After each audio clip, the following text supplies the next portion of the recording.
Selamat pagi, assalamualaikum warahmatullahi wabarakatuh. Shalom, Om Swastiastu, nama budaya salam kebajikan. Perkenalkan, nama saya Feni Agustina, saya dari Prodi Destinasi Pariwisata 2B. Di sini saya akan menjelaskan tentang negara-negara OECD. Saya akan menjelaskan 3 negara, yaitu yang pertama negara Denmark, yang kedua negara Indonesia, dan yang terakhir negara Portugal.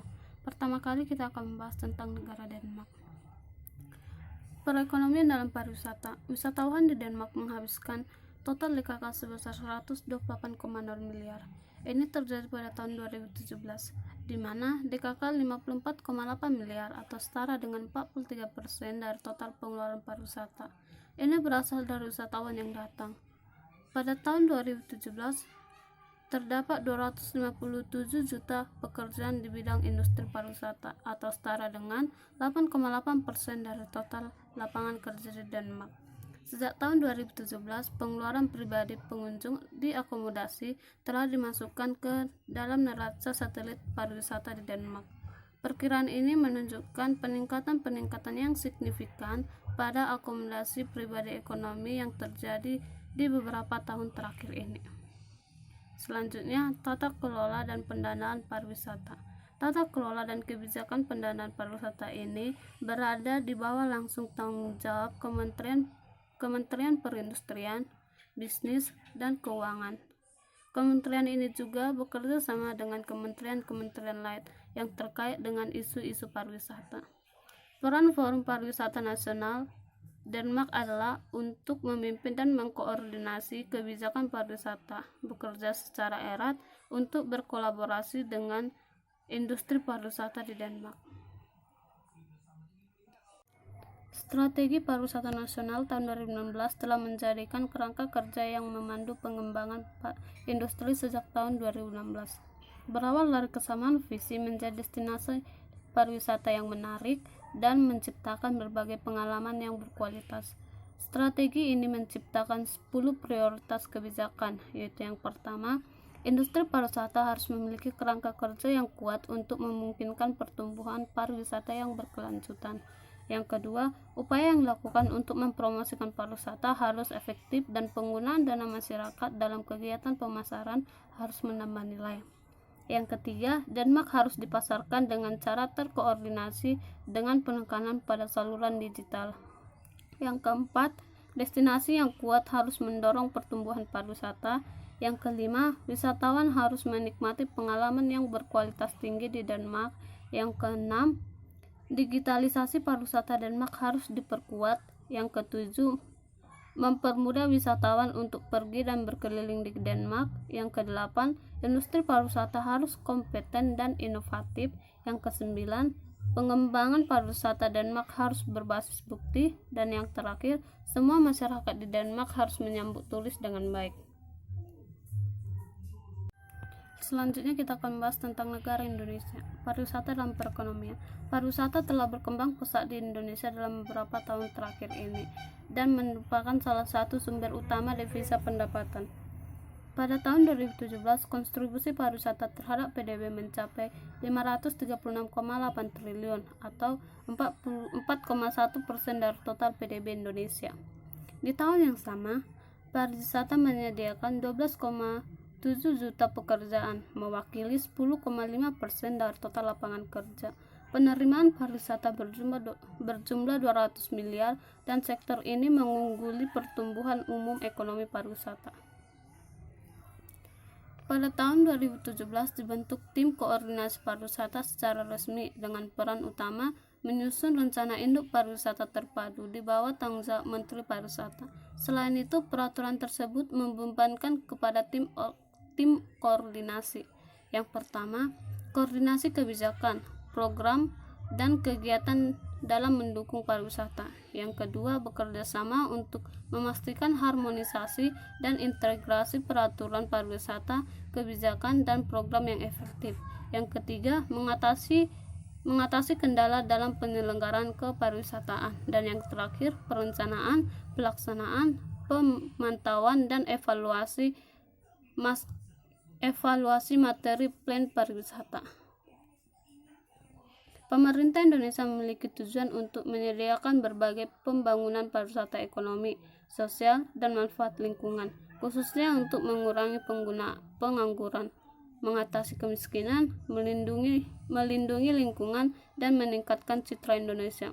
Setiap tahun, Kementerian Pariwisata menyelenggarakan konferensi koordinasi nasional besar yang melibatkan berbagai pihak pemangku kepentingan pariwisata, termasuk akademis, bisnis, komunitas, pemerintah, dan media.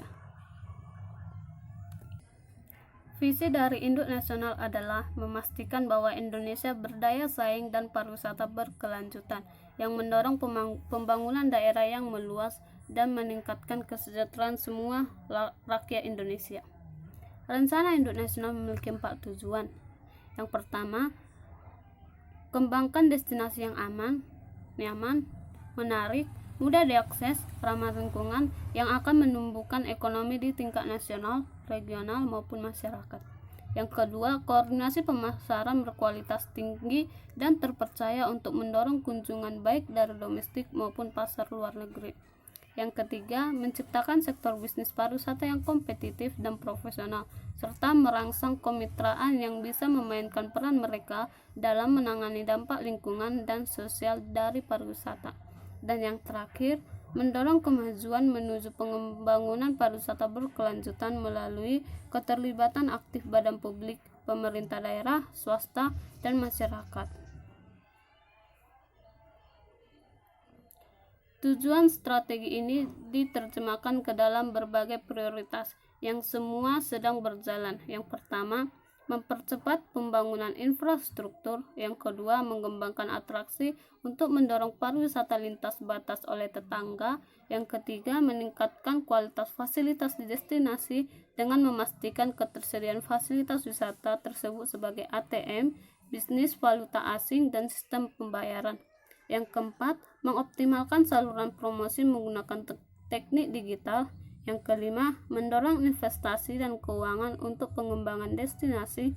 Dan yang terakhir, menetapkan prosedur standar yang berkaitan dengan penanganan krisis terkait pariwisata dan menetapkan sebuah forum manajemen krisis pariwisata daerah. Selanjutnya kita akan membahas negara Portugal. Sektor pariwisata Portugal telah menunjukkan pertumbuhan yang signifikan pada baru-baru ini, terutama disebabkan oleh peningkatan volume keduanya dan nilai pasar antar benua di Amerika dan Asia. Total penerimaan pariwisata internasional sebesar 16,8 miliar pada tahun 2018, meningkat 8,3% dibandingkan tahun 2017 ini, mewakili 18,7% dari total Portugal ekspor. Menurut neraca satelit pariwisata mempekerjakan 9,0% dari populasi pekerja. Pada tahun 2017, 413.000 orang, tumbuh 8,7% dibandingkan dengan tahun sebelumnya, dan tumbuh jauh lebih tinggi dari ekonomi yang lebih luas. Ekspor perjalanan menyumbangkan 51,1% dari ekspor jasa pada tahun 2018. Ada 5 Badan Pariwisata Daerah atau ERT, badan hukum publik yang didirikan berdasarkan undang-undang dengan geografi tertentu.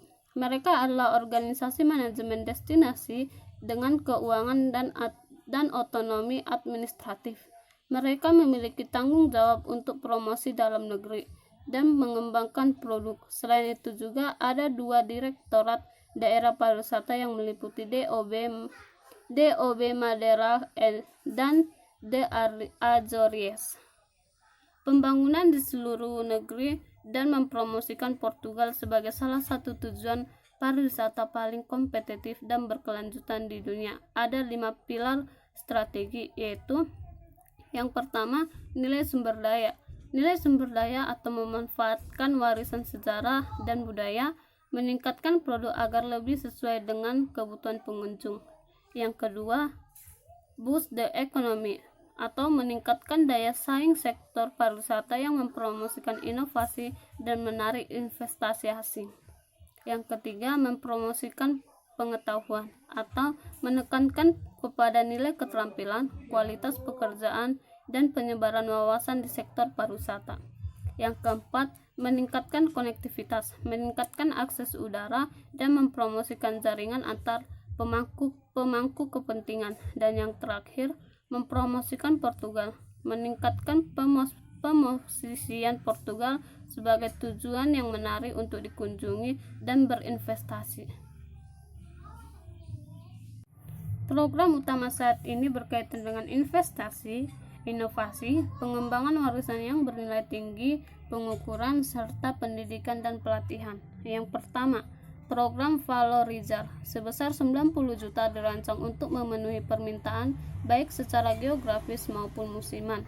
Yang kedua, tempat yang strategis sangat penting untuk menemukan inovasi sebagai cara meningkatkan pengalaman secara keseluruhan, meningkatkan efisiensi bisnis, dan mengoptimalkan dampak sektor ini.